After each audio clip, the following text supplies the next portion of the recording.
خارجہ معاملات میں یہ ہے کہ جس اسٹیٹ نے بھی پوری ہسٹری میں اپنے آپ کو اوور اسٹریچ کیا ہے، یعنی وہ جو ہمارا محاورہ ہے کہ چادر دیکھ کر پاؤں پھیلانا، اس طرح کی بات جو ہے یہ وہ ہے اوور اسٹریچ جس ریاست نے بھی کیا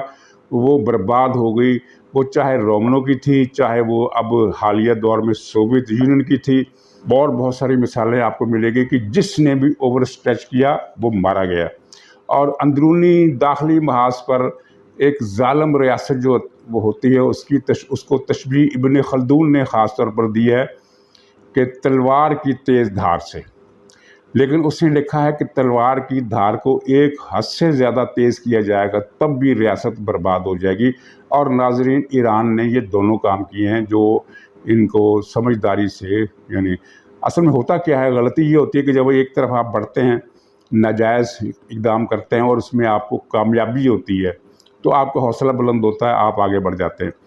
اب آپ دیکھیے کہ ایران نے سب سے پہلے تو شام میں مداخلت کی، اس کو 11 سال ہو گئے، وہاں اس نے 3% مائنارٹی کی حکومت بچانے کے لیے 10 لاکھ شامی عوام کو قتل کیا اور 1 کروڑ کو بے گھر کیا۔ اس قتل عام میں اور ان کو گھروں سے نکالنے کے عمل میں روس نے بھی پورا کردار ادا کیا،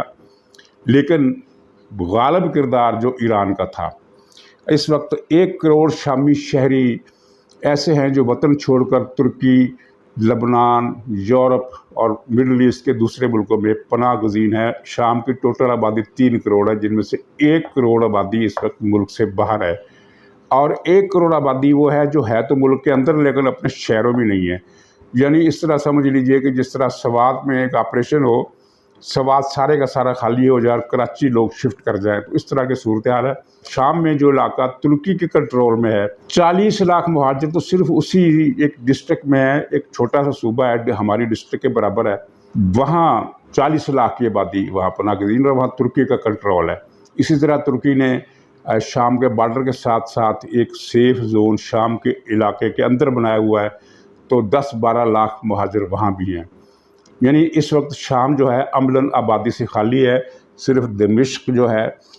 وہ شہر آباد ہے، باقی تمام شہر چاہے وہ حکومت کے قبضے میں ہیں چاہے وہ باغیوں کے قبضے میں ہیں، وہ اجڑ چکے ہیں اور بمباری سے ان کے کھنڈرات بن چکے ہیں۔ شام میں اس کو کامیابی ہوئی ایران کو اپنے روس کی وجہ سے۔ روس نے جدید ترین اسلحہ دیا ایران کو، جہاز بھیجے، خود بھی بمباریاں کی، اڈے بنائے، تو اس کی وجہ سے ایران کا حوصلہ تیز ہوا۔ حالانکہ شام ایران کا پڑوسی ملک نہیں تھا، شام اور ایران کے درمیان عراق آتا ہے، عراق میں بھی اس نے مداخلت کی اور وہاں جو حکومت مسلط ہے اسے ایران کی حمایت حاصل ہے، جبکہ آیت اللہ مقتدیٰ صدر کی پارٹی عراق پر ایرانی غلبے کی شدید مخالف ہے۔ پچھلے ہفتے بھی وہاں ایران کے خلاف شدید ہنگامے اور مظاہرے ہوئے جس میں کئی جانیں ضائع ہوئیں، لیکن وہاں ایران نے فوجی طاقت کے بل پر مخالف حکومت کو بٹھا رکھا ہے، جس کو عراقی عوام کی، چاہے وہ شیعہ ہوں، چاہے وہ سنی ہوں، چاہے وہ کرد ہوں، پسند نہیں کرتے، وہ بھی گن پوائنٹ پر۔ تیسرا ملک جس میں مداخلت کی اور ناکام ہوا وہ لبنان ہے، لیکن اس مداخلت کے عمل میں لبنان بھی برباد ہو گیا، یہ بھی ایران کا پڑوسی ملک نہیں ہے۔ چوتھا ملک جس میں ایران نے مداخلت کی وہ بحرین تھا، وہ ایک چھوٹا سا ملک ہے، جزیرہ ہے، 2-2.5 لاکھ کی آبادی ہے۔ وہاں سعودی عرب نے بحرین کے اور اپنے ساحل کے درمیان ایک پل بنا کر جسے کازوے کہتے ہیں اس کو استعمال کیا اور بحرین میں ایرانی گروپ کو کچل کر رکھ دیا گیا۔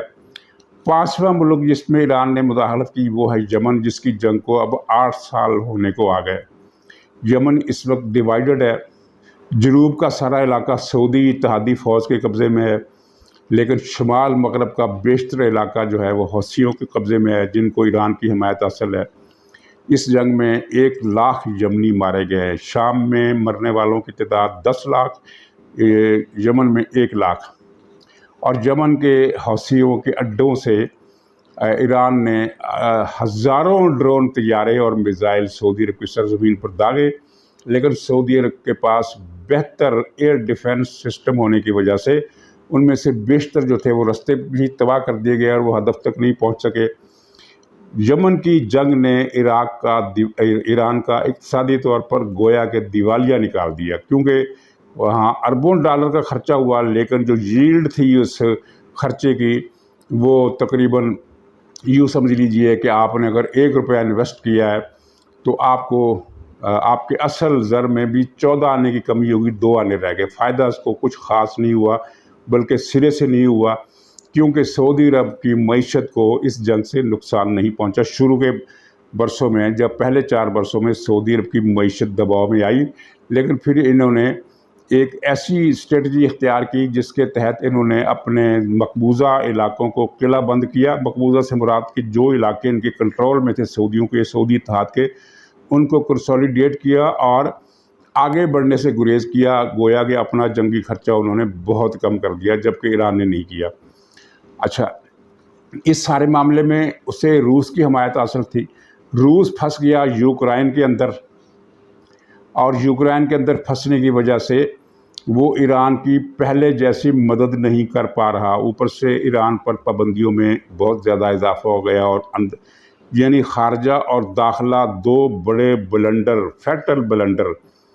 کرنے کے بعد اب ایران ایسی پوزیشن پر ہے جہاں وہ نہ پیچھے ہٹ سکتا ہے نہ آگے بڑھ سکتا ہے، اور اس کے گرد حالات کا گھیرا تنگ ہوتا جا رہا ہے۔ ناظرین، اس کی چھٹی مداخلت کا میں نے ذکر نہیں کیا،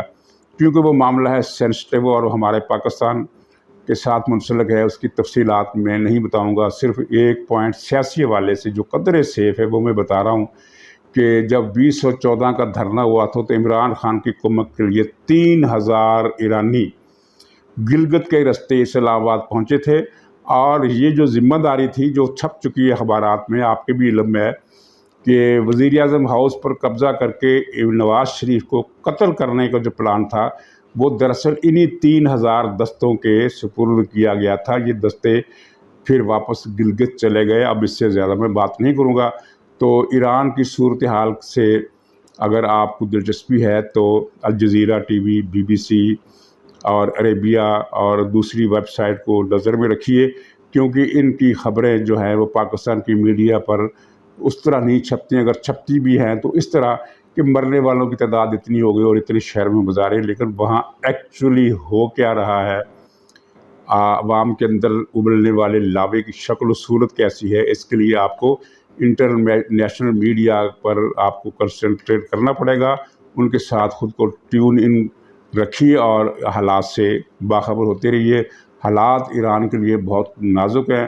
اور فال آؤٹ کے حوالے سے کچھ خدشات پاکستان کو بھی لاحق ہو سکتے ہیں۔ تو ناظرین، اجازت دیجیے، انشاءاللہ اگلے ولاگ میں پھر ملاقات ہوگی، تب تک کے لیے خدا حافظ۔